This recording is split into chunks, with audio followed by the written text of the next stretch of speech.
Good afternoon, everyone. I would like to welcome you to the National Fragile X Foundation's webinar on Toilet Training Milestones in Fragile X Syndrome with Dr. Elizabeth Berry-Kravis. I'm Jane Dixon-Weber, the Director of Education and Support Services here at the Foundation. Before I introduce our speaker, I have a couple housekeeping issues. Dr. Berry-Kravis is going to give a short presentation and then she'll take questions. Please use the question box on the side of your screen for your questions, and also use that question box if you have any problems. Now, I would like to introduce Dr. Berry-Kravis. Elizabeth Berry-Kravis is a professor of pediatrics, neurological sciences, and biochemistry at Rush University Medical Center in Chicago. She received her bachelor's in chemistry from the University of Notre Dame and her PhD in biochemistry and her medical degree from the University of Chicago. She moved to Rush University. She moved to Rush University Medical Center and established the comprehensive Fragile X Clinic, through which she now provides care and support to over 600 patients with Fragile X syndrome. She is internationally recognized for both research and clinical work in Fragile X syndrome, FAXTAS, and other premutation carrier issues. Welcome, Liz. It's wonderful to have you today. I guess that's my cue. Okay. Thank you, Jane. I'm glad to be here to talk about the toilet training milestones, and I think essentially what precipitated this webinar was a presentation that I did at the National Fragile X Foundation meeting on what the Forward database, which is our natural history project in Fragile X, has shown us about toilet training. And so that is what I'm going to present, as well as kind of some basic information on toilet training that I have in conjunction with Marsha Braden. So I'm going to go to the slide deck now, and hopefully this is going to work.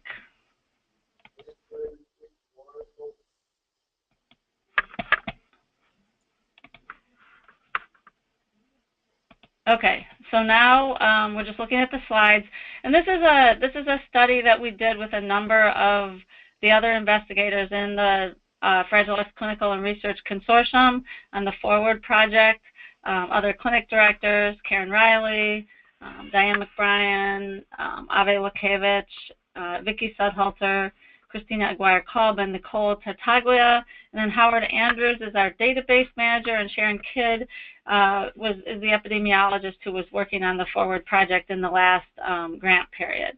So one of the things that precipitated us to want to look at toilet training milestones even in Forward was the frequency that we would see patients in clinic, and they would ask things like, when is he ever going to toilet train? Or, so, you know, the family of a 2- or 3-year-old, what can I expect is the average age that a patient with Fragile X would toilet train? And we would, you know, I would give people stuff off the top of my head from other patients I had seen, but we didn't have any real data on this until the Forward project. So the Forward project, just by way of introduction, is a project that's funded by the CDC under these cooperative agreement numbers. And I always have to show this disclaimer that anything I say in this talk does not necessarily represent the official position of the CDC. So just to describe what we've been doing in the Forward project to try to understand toilet training in Fragile X is the reason we're looking at this is this has been a major concern of families with children with Fragile X, or adults even with Fragile X, and there's very little data that exists regarding the age of toilet training or factors that may influence toilet training. And the Forward database contains information from parent forums, which are confirmed by clinicians seeing families in clinic, where we talk about the age of bowel and bladder training, and you know, discuss other things and write down if training has not yet occurred. So the thing that we did, one of the initial things we did for this project was to ask the question, what's a survival curve of toilet training? Like, for instance, if you looked at 4 and 5 and 6 and 7 and 8 and 9 and 10, what would be the percentage of patients that were toilet trained by each of these ages? And so we generated those types of curves from all the patients in Forward to describe the fraction of males and females with Fragile X that were toilet trained at a given age. And then we said, okay, if patients aren't toilet trained by 10, you know, that's kind of a concern. That's pretty late to toilet train. let's ask the question about what kinds of demographic, medical, and functional variables there might be that would influence whether you're toilet trained by 10 or not toilet trained by age 10. So that's the data that I'm going to present today. So this is a survival curve of toilet training in males and females with Fragile X syndrome. And so the males are in blue and the females are in pink. So this is bladder training. And so this represents a proportion or a percent. So as this number goes up, for instance, at 2 here, very few people are toilet trained, as would be typical in the general population. By 5, here's age 5, and if we go up here, we look and see it's about maybe 58% or so of patients with Fragile X are toilet trained. Here's age 10. If we go up to age 10, we see that this kind of tapers off here, and we get to around 20% of patients, around 80% of patients who are toilet trained, maybe 20 who are not toilet trained. That's for males. Obviously, the curve for females looks a little bit different. Girls are getting toilet trained earlier, and a larger percentage of them are getting toilet trained, certainly by age 5 and at some point in development. And that's typically because the girls are less affected by Fragile X than the guys are. So this is for bladder training. It's based on 388 patients in forward, 300 males and 88 females. And there's a significant difference between males and females, and this is just the statistical value that shows us that the p-value is less than 0.001, meaning it's highly likely that males and females with Fragile X toilet train at very different rates. And likewise, for bladder training, the same kind of curve for bowel training, except a little bit lower percentage of patients bowel trained at each age, because that seems to be a little bit more challenging. And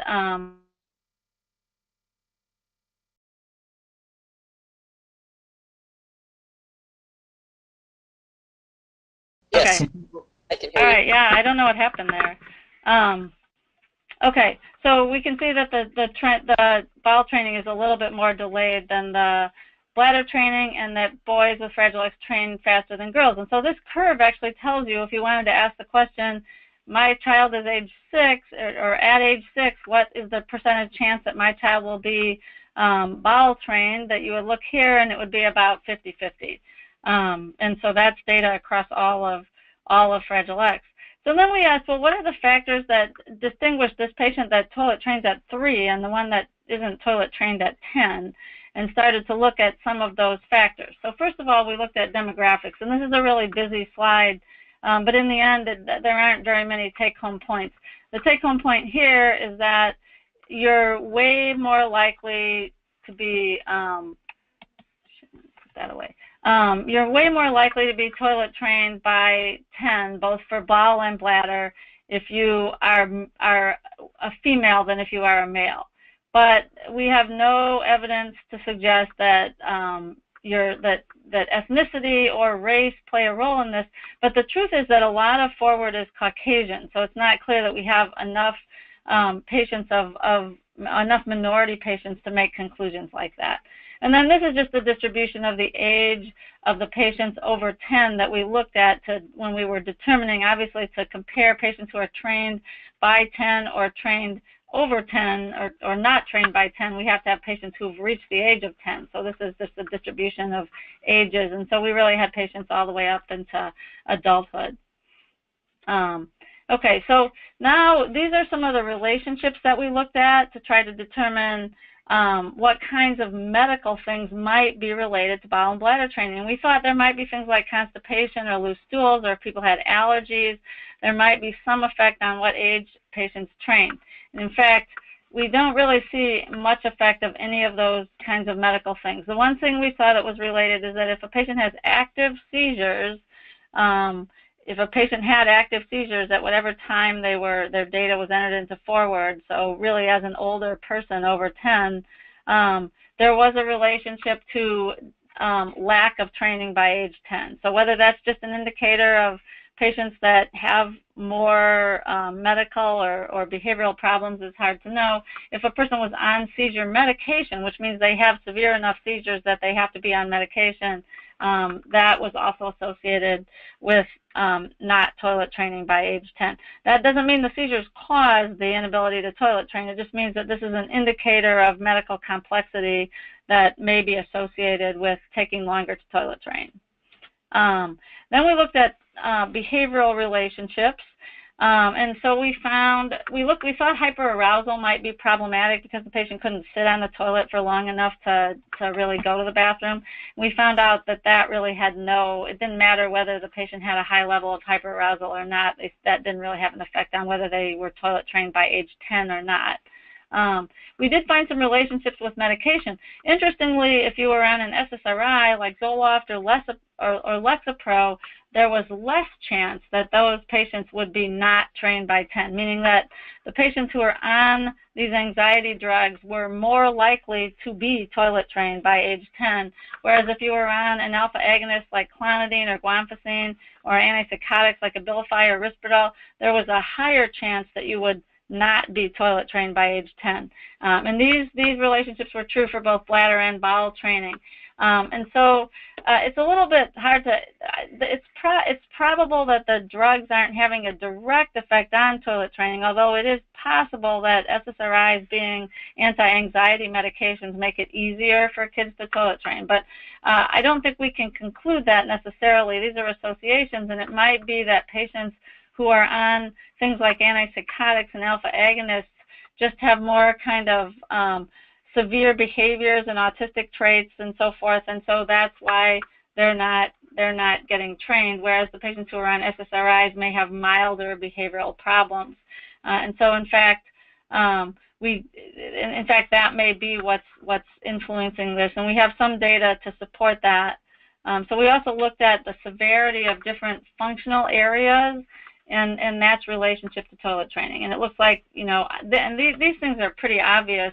You would almost expect all of these things to be true. So bladder and bowel training, if you have less language, you're less likely to be toilet trained by 10. If you are unable to write, you're less likely to be trained by age 10. If you have more severe intellectual disability, you're less likely to be toilet trained by age 10. If you have autism spectrum disorder, you're less likely to be trained, and more severe behavior problems. So there's a relationship between all of these things, and how exactly they interrelate is something that we still need to study. Some things that came out, when you really look at the exact responses, are that patients with less than 2-word phrases, even as they, get older, are frequently not trained by age 10. And patients with 3-word phrases, 3 or more word phrases, are 95% toilet trained by 10. So this is just a reflection of function and communication ability. And patients who can write their name were almost always trained. So these were just some milestones that seem to predict whether patients could be toilet trained. This is a comparison where because autism spectrum disorder is associated with many different behaviors and kind of more problematic function in patients who have both Fragile X and autism. We sorted the data by patients that have just Fragile X without autism and patients who have Fragile X and autism. So this picture shows you this light pink is girls with Fragile X but no autism, and the darker pink is girls with Fragile X but autism. And this is showing you the number of people toilet trained and then the confidence intervals around it. So it appears like an area just because it's showing you the 5 to 95th percentile for each age level. So the green here is boys with Fragile X who don't have autism, and the gray is boys with Fragile X who do have autism. And when we do this plot, it becomes clear that a lot of those boys who aren't toilet trained by 10 are the ones that have both Fragile X and autism. And the same relationships hold true for bowel training. If a girl has autism, it makes toilet training a little bit slower, but it doesn't make it extreme. And so this is just all the statistics. If you look at all these relationships, for instance, a girl who's autistic is going to toilet train faster than a boy with Fragile X who's autistic, and likewise all these other comparisons. So these just show us what the plots show us, is that is that there's kind of a difference between these different groups in terms of speed of toilet training. And the only ones that weren't different were the autistic girls toilet trained at about the same rate as the non-autistic boys with Fragile X. But autism seems to be a big factor, and so this is something that can help us with understanding who the at-risk groups are and who we need to target with different kinds of toileting strategies.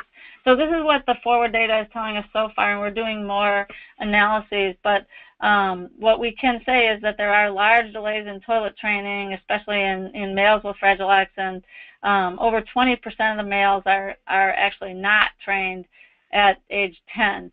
And so this is we always knew this was a problem because the toilet training sessions were always like packed out the door at the National Fragile X Conference, but now we have data on exactly what the magnitude of the problem is. Gender has the expected large impact on the age of toilet training. Seizures and use of certain medications for behavioral problems are medical factors that seem to be associated with delays in training, but there's no relationship with a lot of other medical factors that you might have thought would be related. And all measures of functional skills, writing, language, cognition, autism status, and global functioning are all associated with delays in training. And these other things, this can be well described as for autism, these survival curves. You can make these survival curves like we did for autism that show us really that about 40% of males with Fragile X and autism versus about 10% of males with Fragile X and no autism are not toilet trained at age 10. Autism is obviously a really important factor. And so what can we start doing with this? We can start looking at these different functional factors. There are ways of doing statistics so that you can sort out where we've got all these things that are associated with when you toilet train, like cognitive level and language level. We can do statistics to try to show which of these factors are really driving this association, whether it is the cognition versus the autism and so forth. And we can look at more of the behavioral and autism relationships because we have these more detailed questionnaires about behavior and about autism.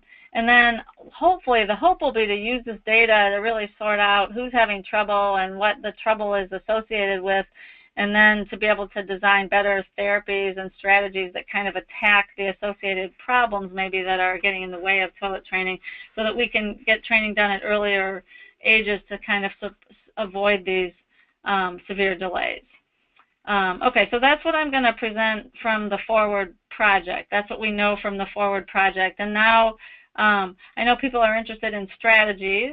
And so Karen Riley is working with us on this toileting project. And so she, of course, is a person that has a lot of information on toilet training strategies, whereas I have less information on toilet training strategies. But I do talk with families a lot about this in clinic, so I'm going to go ahead and present some of Karen's slides just as an overview of some basic approaches, and then some approaches that are a little bit more intensive, and then we can open it up to questions. And Jane will be on the phone, and Jane has experience with some of this too and can help answer questions. So in general, we're going to talk about doing toilet training in different ways, a general approach where you just make accommodations, trying to create an approach that makes a predictable routine with low pressure, and then schedule toilet training and intensive toilet training. Really there's certain prerequisite skills that in typically developing people we consider necessary to start toilet training, and one is that patients have the cognitive ability to perceive that they're wet. They can communicate when they're wet or need to potty. They can recognize the sensation of a full bladder, that they have periods of dryness, and that they have a fairly regular schedule for voiding and bowel movements, even when they're not going to the potty. And motor skills, they need the motor skills and muscle tone and control to get to the bathroom, to sit on the toilet independently, and to release the urine or stool, and that they can pull pants up and down, and a patient doesn't need to be able to sit in one spot for more than a few seconds to be able to accomplish toilet training. But I would say that there are some of these prerequisites that don't have to exist to get people for toilet training to occur. And we have populations of patients, not necessarily with Fragile X, who are fairly low functioning, and you can time train people even when they don't, they can't communicate when they're wet or need to go to the bathroom. So I think you don't always have to have all the prerequisite skills present, but you should be going in that direction. It's helpful to track when the patient goes to the bathroom to get information on when they're urinating and stooling before you start the toilet training. If there are compliance issues and tantrums about doing the toilet training, you have to try to work around that. Long periods of self-stimulatory behavior can interfere with the child, getting to the toilet. And then anxiety can be a huge issue about even approaching or getting on the toilet, and that has to be managed. So this is an example of a toileting log, where you would track the child's toileting schedule. And this can be done even if you're not going to the toilet. If you check the diaper frequently and find out when is the child actually going, and what are the times when they usually become wet. And then once you have an idea of the schedule, you can start putting the child on the toilet about the time that they usually are having a bowel movement or urinating. And then you kind of have to train yourself to do this. Successful times often tend to be, just in general for toilet training in any kids, tend to be the first thing in the morning, after lunch, after a nap, and after dinner. So those are possible times to start with. There's kind of a list of different areas to address in kids with Fragile X before one really starts to sink into the process of toilet training. You want to make sure that any physical issues have been addressed medically. If the kid's having recurrent otitis media and is in pain all the time, it may not be a good time to start toilet training. So you want to make sure that they're that their health is managed. Stool consistency can be a problem. If the patient has really loose stools 15 times a day, then you might need to manage that before really going into intensive toilet training. Also, if the patient is very constipated, that makes it difficult for the child to know when they need to go to the bathroom, and so you want to manage the constipation. Sometimes medications can cause either loose stools or constipation. For instance, SSRIs often cause loose stools, and constipation can be caused by antipsychotics. So if you're on medications that may cause those effects, there may be a need to manage that before trying to really get into toilet training. Sensory issues are important. Sometimes if you're using disposable diapers and it's just absorbing all the fluid, the patient doesn't really care if they go to the bathroom. And some kids really struggle with being off the ground. They don't like to be up on the toilet, so then you need to get a toilet that's on the ground, or maybe have a step stool or something where they can put their feet on. Sometimes just the smell of the bathroom will keep the child out of the bathroom, and so you want to try to limit the sensory input in the bathroom. And for kids that have auditory sensitivities, and I can't tell you how many times I hear this in clinic, the flushing of the toilet is a frightening experience, and so if you flush right after they're in there, then they won't ever go back in the bathroom. Now, we do have the opposite. There are kids who love to flush the toilet and like to hear the sound over and over again, and they then can become perseverative on flushing, and then they don't want to do anything else with the toilet besides flush it. So that can be an issue too. So working on those sensory things is going to wind up being important. You have to address communication issues, and as with everything else in communication, in kids that are still developing language, you want to use very simple, concrete, consistent language. Refer to body parts in a simple way with terms like go potty and wipe bottom and flush, and so that they develop an understanding of what those terms are. And using consistent language is always really important whenever you're training kids with Fragile X on anything. If the child's nonverbal, using objects, pictures, sequences of pictures, even videos to support the toileting routine is helpful. Pairing the words, the toileting words with signs or pictures is also helpful. Working on wet and dry concepts by either looking at their diaper or pants, or even like playing with wet and dry objects so that they are understanding what is wet and dry. Addressing cognitive issues is also important, and you can use books, and especially videos can kind of help your child through the process. Reading books about toilet training, watching potty training videos, and even I find this is especially helpful. I've had some kids that really weren't training in the typical way, and it just helped them to go into the bathroom with an older child or with dad, and explain what they were doing. And then, as we all know, kids with Fragile X imitate what other people are doing very well. So sometimes just, seeing what somebody else is doing and then thinking, I'm going to do that, works fairly well. Or practicing toilet training, kids with Fragile X often like to act out things with someone who isn't them. And so you can have a stuffed animal or Elmo go potty, and practice the whole sequence of events of what Elmo is going to do without the pressure being on the kid with Fragile X to do the activity. Motor issues can be somewhat problematic. Having kids in clothes that are easy, especially when you're in the midst of toilet training, having clothes that go on easily and off easily works best. And then balance is sometimes a problem on the toilet, especially if the child is very small and you don't want to have them feeling like they're about to fall off the toilet. Some of the kids are afraid of falling in the toilet. Typical kids do that as well. So if you make sure that they're kind of balanced and their feet can touch the floor, this will increase stability and allow the child to feel safe. Or putting something that's a step stool or something that they can put their feet on when they're using the larger toilet. Some kids really just do better standing up, and if they can learn to go, and I've had some kids who've been sitting on the potty for a year and they couldn't. They weren't making any progress, and as soon as they started working on toileting standing up, then that seemed to work. So sometimes you can kind of try it both ways. So the routine is really important, the order of things, going to the bathroom and having a routine where you do things in a specific order, and get used to that sequence of things. And you can, of course, have a picture schedule of that sequence so that the patient sees what they're going to do. And even if they don't go to the bathroom, then they get used to the idea that this is what we do in the bathroom. Sometimes if you're starting to get some success with going periodically on the potty, you can kind of go to scheduled training. And I do think a lot of kids with Fragile X are helped to train faster by going to kind of a scheduled training. And especially if the child is not ready to communicate when they need to go, but they're getting kind of old and you really want to train them, you would want to work on a toileting schedule, essentially. And this is basically you're teaching the child to go to the bathroom when they're taken to the bathroom.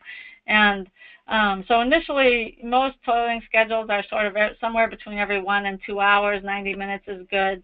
And you take them in there, and they're supposed to they sit for 10 to 15 minutes. Obviously, that can be challenging with some kids with Fragile X, but even if it's less, you still try to get into a routine. And then if the patient does go to the bathroom, you want to reward them, but definitely not too loudly. I mean, I found quite a number of patients where the patient finally has gone on the bathroom and the family's had a whole party and yelled and screamed around, and the kid will never even go back to the toilet again because they were so over-aroused by the family celebrating. So what you want to do is celebrate quietly, give them a nice reward that they like, and then keep reinforcing it. If they don't, go, you just keep trying again, and you may go back at shorter and shorter intervals if they don't go, in order to try to have a higher chance of getting the patient to go, of catching the patient when they go. Once the patient is having less accidents, you can increase the interval by 15 or 30 minutes at a time, and then some kids just start to go independently once the schedule gets lengthened a lot. There is this intensive toilet training approach that they do. They have these toilet training places that you can take the child to, and they do really frequent scheduled toileting. It can be really effective and speed the process. I have a few families that had just had it and took their child to one of these places, and they came out toilet trained like a day later. And then of course that's great. But for other patients, it can be frustrating and upsetting and can precipitate more behavior and more accidents. And so in this approach, they just use a lot of increased fluid intake and scheduled training, and it gives you more opportunities for practice so you can do the toilet training more rapidly. some kids really have become addicted or perseverative on the idea that the right place to go to the bathroom is in the diaper or the pull-up, and they will wait, or some of the kids they have perfect ability to hold it, and they'll run around, and then when they need to go, they'll go put the diaper on to urinate or have their poop. And when this happens, you may want to just consider changing what they're wearing, or kind of not letting them get to the diaper. I mean, then you have to start working on how to substitute a different right place for what they've decided is the right place. And sometimes the increasing fluid intake can help with the need to go to the bathroom, and then increase the chance for practice in toilet training. If progress isn't being made after 2 to 4 weeks after starting toilet training, I think that's actually a rather short period. I think in Fragile X sometimes you have to try for longer than that. Or if parents are finding it frustrating, or the child is becoming worse and worse about even going to the bathroom, then you may take a break for a while. But ultimately, when you really decide to toilet train, especially if your child is clearly old enough, you may have to persist for quite a while to actually get it done. There's all kinds of different potty equipment that may or may not be good. Some patients do better with the little potties. Some patients do better with pull-ups than with regular diapers. Some patients do better with seat covers, or with something to help them climb up to the toilet. But this is not consistent, and this is all very child individualized. It's important to be prepared for accidents, which will happen if you really start toilet training the child and take them out of diapers. You don't want to yell or reprimand. This won't help, and may even be reinforcing, because some kids with Fragile X, they are working for attention, and even negative attention is reinforcing for them. So you just want to kind of clean it up, and then show them how they should have gone, where they should have gone to the bathroom from the site of the accident. And so you can also individualize the approach, obviously. Using whatever the patient is interested in to keep them on the toilet is clearly helpful, and using high-interest things to keep them while they're sitting on the toilet, and also finding rewards that are those particular things that they perseverate on that you can give them. If they do have success, then that can work quite well. This is just an example of high interest. He's going to play the drums on the toilet. But it does keep him there. Toileting anxiety, I find to be really something that we do deal with in a percentage of kids in clinic, where the patient is either anxious about going into the bathroom, they don't like the toilet, they've heard the toilet flush and they don't want to get near it, they think they're going to fall in the toilet, or even more, especially for bowel movements, when the first time they're successful. And then I think what happens is the bowel movement hits the water and it splashes them, and that surprises them, and then they won't do it again. They just hold it in. There are all kinds of different levels of anxiety that can go on with toilet training, and so it can be helpful, just to continue to practice and show them that nothing really serious happens when they're in the bathroom or on the toilet. Social stories, and using sometimes pictures or even a toileting book can be helpful. And sometimes if there's a lot of other anxiety about other things, we may just go to medication. And I have actually seen some kids toilet train as soon as they went on to Zoloft, for instance, because now they just weren't so anxious that they couldn't get on the toilet anymore. And so that's all I have, and we can open it up to questions. And if I don't know the answer, I'll refer to Jane. I just want to acknowledge the CDC funding, Amy Milanovich, who's helped us, who's the Forward National Coordinator, and all the clinics that are contributing to this ongoing data process, and Karen, who is, the eternal toileting expert, and then all the Fragile X families that we have in clinic who are participating in Forward, who are really contributing to their own information that will be helpful going forward in managing both their children's problems as well as the problems of other children with Fragile X. Okay, that's all I have to say right now. Can you hear me now? Yes. Great. Apologize for the pause in action. Okay, we have a question coming in that was asking about wiping.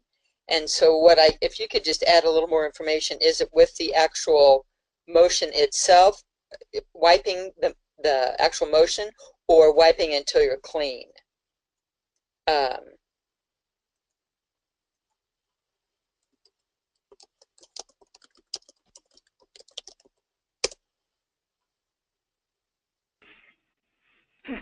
um, So what's the question? You want me to talk about that? yeah, let's talk about wiping. And I guess we can cover both aspects, both the actual motion of wiping and then wiping until it's clean. Yeah, so I think the motion of wipe, I mean, there are the motor coordination problems affect the ability to do a really organized motion of wiping, so that may have to be trained. I think that there can be work done there with the occupational therapist. The wiping until you're clean is more, can sometimes be more, even in the kids that have reasonably good motor ability, can be more a problem of impatience, or kind of not appreciating how long you have to go. And so Jane, you can talk about if you have some good strategies for that. I think that, one strategy, I mean, you kind of take it, again, the whole process. I know I've heard Mouse and Tracy say before, they would have a doll and they would use chocolate pudding and tissue paper, if you want to use that, and actually demonstrate on a doll how you continue to wipe until there's no more chocolate, until the toilet paper is no longer brown, so that you've cleaned up the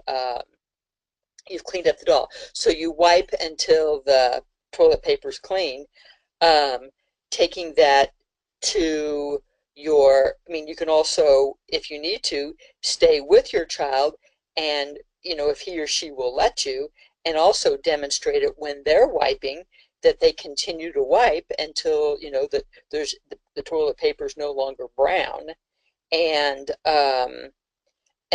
just, and so that they start to see that, oh, this is brown, oh, and this isn't, and then they can, and then you can eventually let them keep doing it on their own, or, eventually get to it on their own.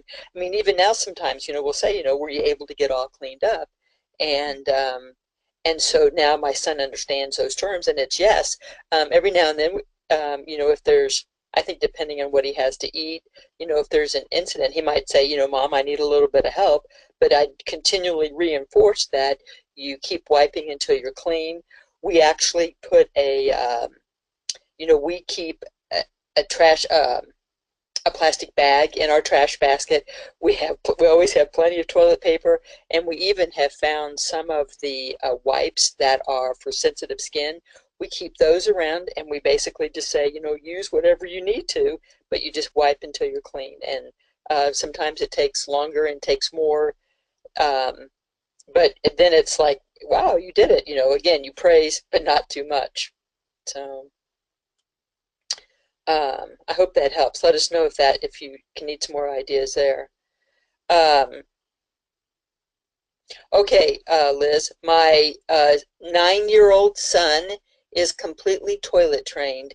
However, he doesn't stand to urinate, he sits instead. Is there a strategy for getting him to stand instead of sit? Yeah, I mean, it might be that if he just went in with other people that stand, you may have already tried that. Some patients do develop a very strong preference for doing it one way or the other, and this is the classic perseverative, I have my way of doing it, and now I can't get away from that kind of thing. He might start standing more as he is more around his peers, although some of the guys that like to sit they won't go in urinals. They always go inside the stall to go. And there might even be some issues with embarrassment or that kind of thing.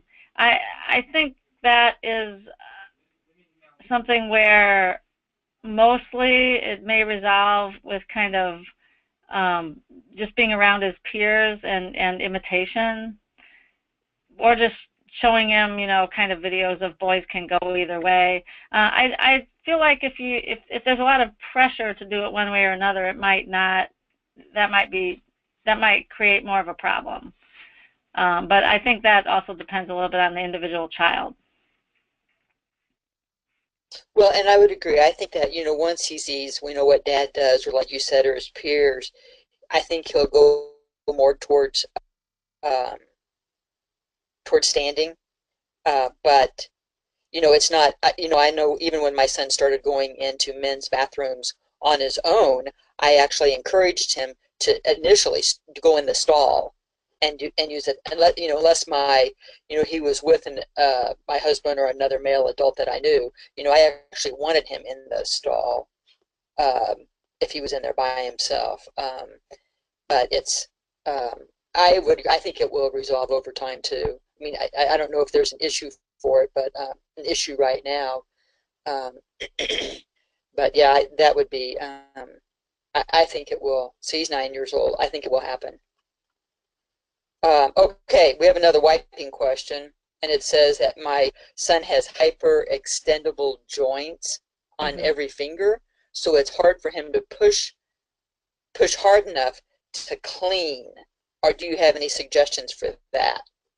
Yeah, I mean, this is one of the issues, is that it's the combination of the coordination and then the floppy joints, so it's hard to really get everything cleaned. I guess, I mean, some families have found that using like baby wipes is actually more, because you don't have to push quite as hard to get stuff off that way, that could be helpful, or, you know, using some way of just pulling it off more easily. I mean, I think this is a problem we have in Fragile X, and so it may be that some alternative to toilet paper is going to be helpful, and then kind of use toilet paper at the end to sort of dry everything off.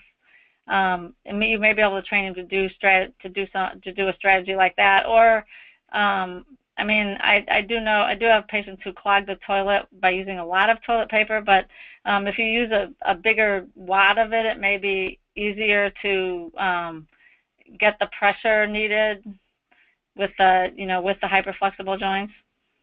And I do think, again, that's something where the OT can really be helpful in working on strategies.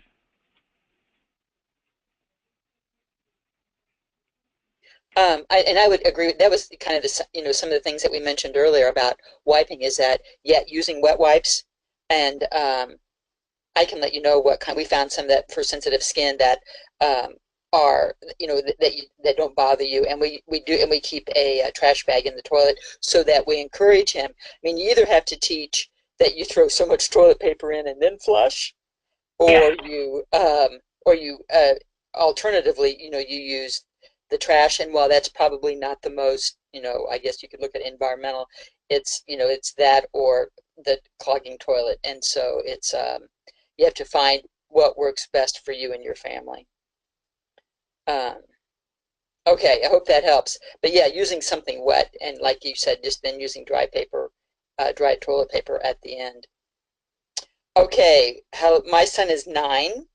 We've been through many stages with toileting. He had a traumatic experience, an unannounced fire drill at the school while he was on the toilet, and he ruptured his eardrum on the toilet at preschool. We've had, sorry, my thing just went off.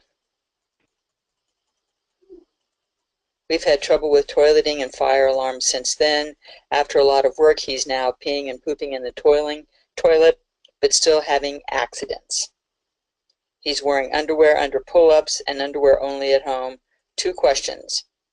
Any advice for getting away from pull-ups?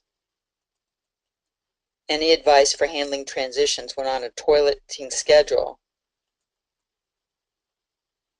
They are on a toileting schedule?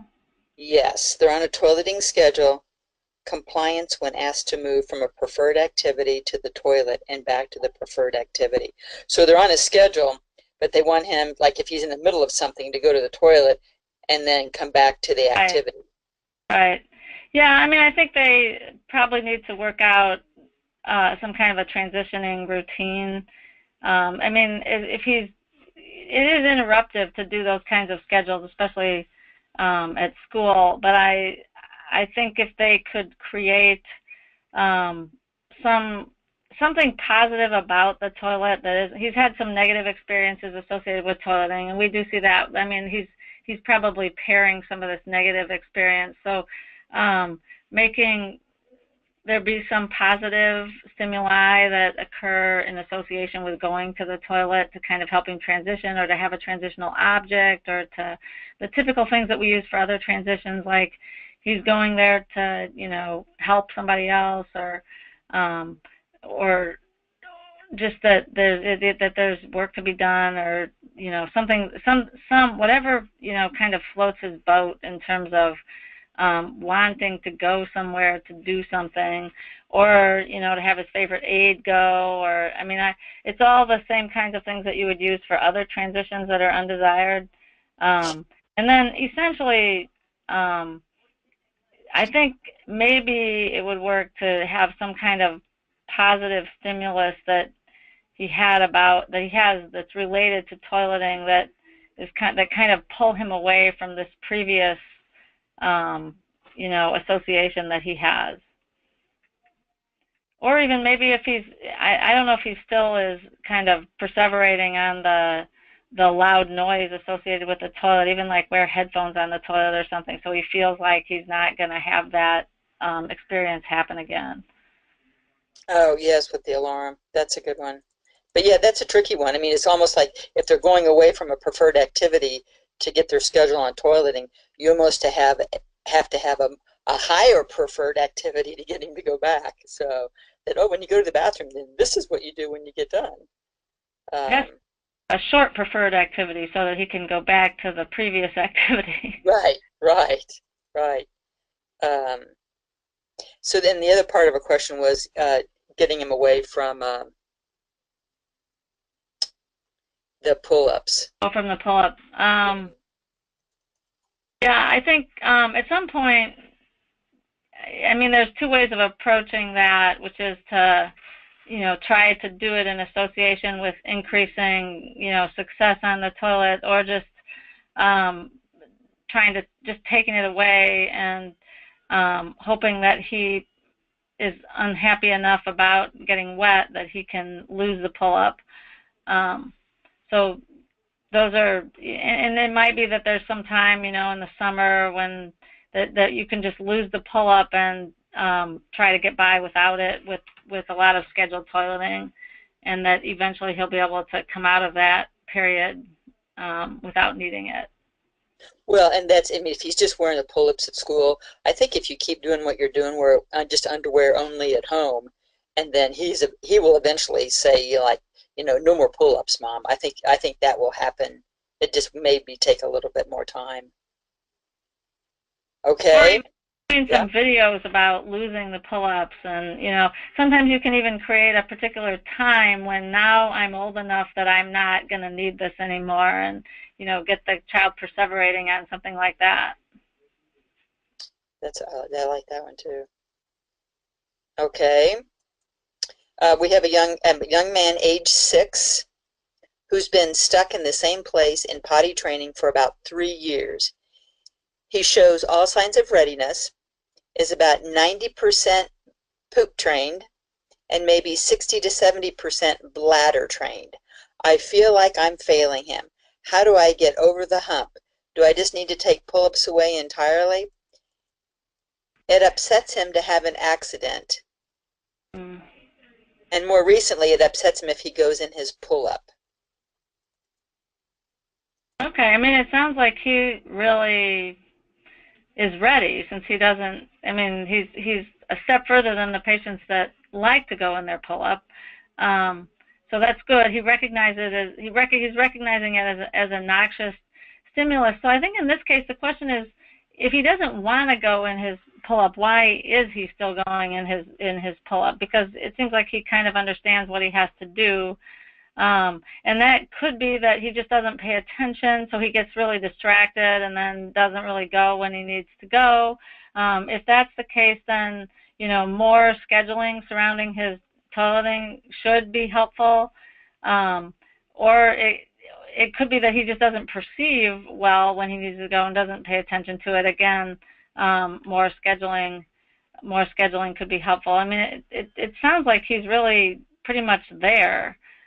He just needs to get more consistent about going. Or it could also be he doesn't want to transition. Like with all kids, he doesn't want to transition from a positive activity, and then, you know, he holds it too long, and he just doesn't have the motor control to hold it in quite as much as typical kids do, so then he has an accident. So I think it's kind of the circumstances. I would be really looking at the circumstances around when does he have the accidents, and, you know, then try to put in scheduling that will prevent those from going on. I think in that case it might be helpful to have more detailed information. Right. Well, and the other thing you could do, she could do, I think, like take like the summertime, and Yeah. then and you know, and that's what I know that we used to do. The summertime, that was when it was warm enough. You know, I threw all the strategies at him in the summertime when the stress was low, and it didn't matter if there were accidents, um, and so then, you know, it takes a while. I mean, I think the other thing that I remember is that, you know, things take time. It just takes Yeah. time to transition from, you know, like if the pull-ups to just underwear. It doesn't, you know. I mean, for some, I think it happens more quickly than others, but I see kind of a process. Yeah, I think it is important to recognize that you're not failing if you've made that much progress, that he's 6, and if you look at all of our curves from the Forward project, you know, only about half the kids are trained at that age. So it's not really surprising that he's continuing to take longer, and as he matures, the process should become easier, especially if he's already invested in the idea of not having a wet pull-up, and he doesn't want to have that happen. I think I always tell families it could take a very long time. You could be doing this for years, but it's going to be worth it at the end, because you don't want to be changing diapers when he's 20. So even if it takes 3 or 4 years for the maturation to happen, which sometimes happens in Fragile X, I think you just kind of keep going with what you're doing. And I agree, you know, just having a time when you kind of go cold turkey without the pull-ups in the summer is, you know, can be that can kind of finish it off. Yes, and just to emphasize, so you are not failing him. Like that's what, Right. like I said, you're very far along. Um, okay, and the person who was asking about standing instead of sitting uh, missed the answer to our question. Yes, there will be an opportunity to review the response, and so that's if we have time at the end, we can go back and revisit that. But yes, you can go back and listen to that in the recording. Um, and I'm not sure what you mean by not the loud noises. You're not concerned about the loud noises, so you can let me know that. Follow up with that. Let's move to another question. My son, 10 years old, has proven to be dry for 4 to 5 days in a row on a toileting schedule. He seems to like the attending on being on a schedule and rather be potty training than not. How do we switch him to want to be totally potty trained instead of wanting the attention of being on a schedule and being rewarded? So I guess how do you move away? What I'm reading is how do you move away from being on a schedule? Yeah, I mean, you can lengthen the schedule, and you can lengthen it in very, you know, gradual increments, which is what we usually recommend. If he's on a schedule where he's going every 90 minutes, you can go to, you know, every hour and 45 minutes, and then every 2 hours, and then kind of go in like 15-minute increments that are kind of not all that noticeable to him, but then we'll gradually make the schedule longer. And maybe, you know, even wean some of the positive reinforcement. Keep reinforcing, but maybe, you know, maybe with less kind of, I don't know exactly what his scheduling is, but if if he's, getting a lot of positive reinforcement, you can kind of wean that a little bit. Once you feel like he's really got the idea that he should go. I mean, it's like anything. Once he gets attached to a routine, you can't just, you have to kind of change it gradually to the point where he kind of doesn't realize that it's changing, and then eventually he'll be going long enough that maybe he can tell. The other important thing is to get away from the schedule. So if he has the communication ability to tell you when he needs to go, or to or if he has the wherewithal to say, I want to go now, or to take himself to the toilet, if you've seen that happen, then that indicates you can get away from the schedule. If it is a patient who really doesn't communicate, I need to go, and who doesn't, who hasn't gone on his own, it may be that the scheduled toileting will take a much longer time to get away from, because it really, the scheduled toileting, some patients are on scheduled toileting for their entire life because they don't really seem to develop, and I'm not necessarily talking about Fragile X, it could be a different condition, but there are patients that don't develop the ability to communicate when they need to go, nor do they seem to develop the motivation to go on their own, but they're fine as long as somebody else, takes them to the potty. So, but you can get some indicators of whether he's ready to go away from the scheduling or not. Okay. Here's an idea that a parent submitted after their child had a traumatic experience at school. They put a starburst on the bathroom counter with no potty expectation to make the bathroom less scary. So he walked in, got the starburst, and walked out. That'd make me want to go in the bathroom just to go get that starburst. So that was somebody's example. Okay, here's another question. Our son is 8 and seems to have no sense of when he needs to go and does not care if he is wet or dirty. We've tried all the listed methods with varied success. He was in underwear at school for a long time, but continued to have accidents. I'm afraid of the stigma of having accidents at school around his typical peers, so he's back in pull-ups now. So this young man is 8 years old. Is there information about our kids over age 10 getting fully trained? I feel like he can do this. He's just having a hard time with mixed results. Yeah, so I've followed some kids who did definitely train over age 10. I mean, we do, and even in our curves from forward, we can see there are some additional kids that do train over 10. In fact, I had one kid who trained, he had to be over 18 because he was in one of our studies, and he trained during the time he was in that, and it was an adult study, so he trained around age 20. And it was just, I think the family had been working on toilet training for 10 years, so it was, but it did eventually happen. So I think it can happen at any time, and for some kids, especially the kids who aren't very perceptive about the need to go, and obviously those patients are going to wind up needing fairly heavily scheduled toileting for a long time, but it can happen later, and he's 8 isn't that old. I've seen plenty of patients train after 8. So I would keep working on it, keep trying to train him that he doesn't want to be wet, even though some of the patients really just don't seem, I've seen those patients too who just really don't seem to care. So that's not all that tremendously unusual.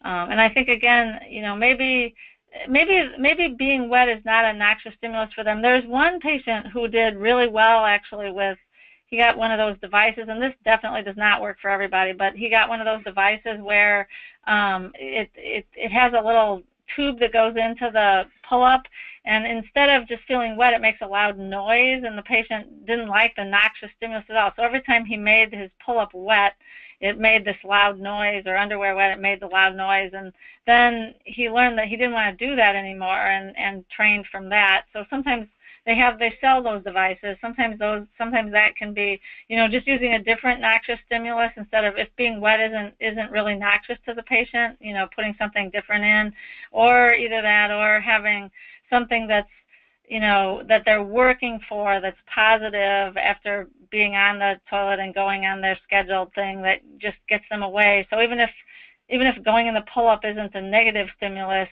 if you make going in the potty a positive enough stimulus, it may eventually take them away. But like I say, some of the families I know have really persisted, and we've seen toilet training be eventually achieved by 20, even though it's taken a long time.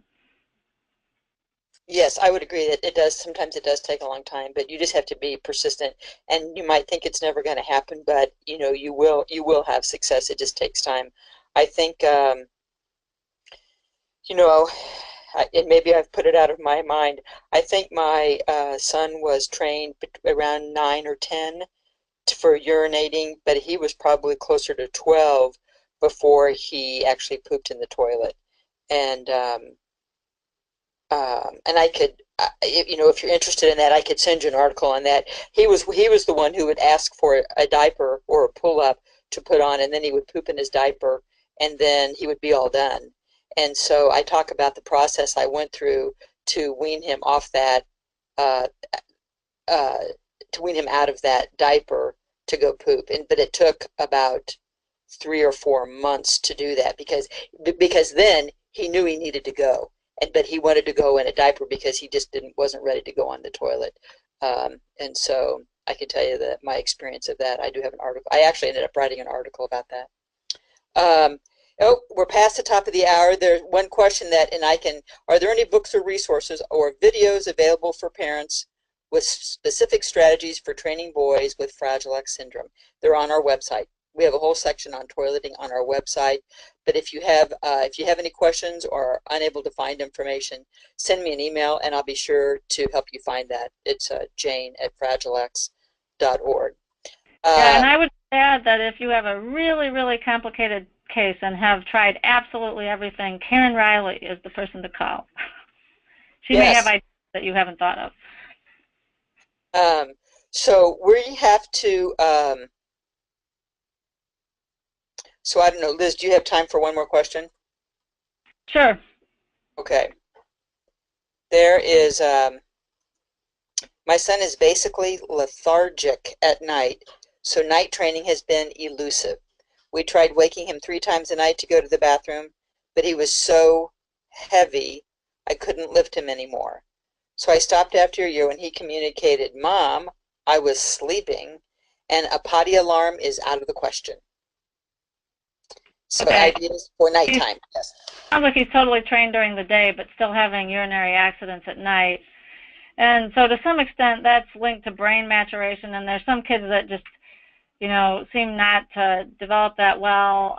If he's having a lot of accidents at night and is well trained during the day, and you haven't, and he's fairly old, like around 10 or so, and is still wetting at night, I think it's worth considering, the medical treatment. There's this DDAVP, which is vasopressin.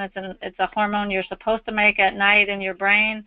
And some of the kids with Fragile X are kind of dysregulated, so they don't seem to make enough of that. And I've had particular success with that in the kids that seem to kind of urinate a lot at night, which means that they're not, their brain isn't making the vasopressin and shutting down their kidneys so that they're still making too much urine, and then they're like overflowing a lot at night.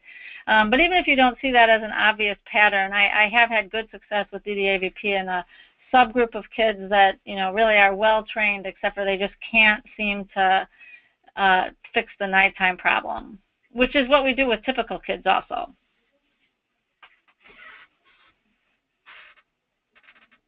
Okay. I think we will call it, I was going to say we'll call it a night, but it's not nighttime. We're doing these during the day now. Thank you, Liz, for sharing your expertise with us today, both about the Forward Project and with the actual teaching toileting. You always have a wealth of information about all aspects of Fragile X, so thank you. Before we sign off, I want to let everyone know that these webinars are made available because of your contributions to the foundation. Please consider making a contribution at fragilex.org. The next webinar will be with Brenda Finucane on May 16th on the genetics of Fragile X, and it will be at 3 p.m. Eastern Time. So watch your emails for additional information on registration and actually additional webinars.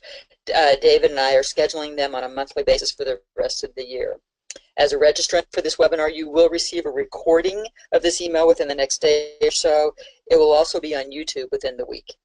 But let me know if you have any questions at jane@fragilelux.org. And thanks, everyone.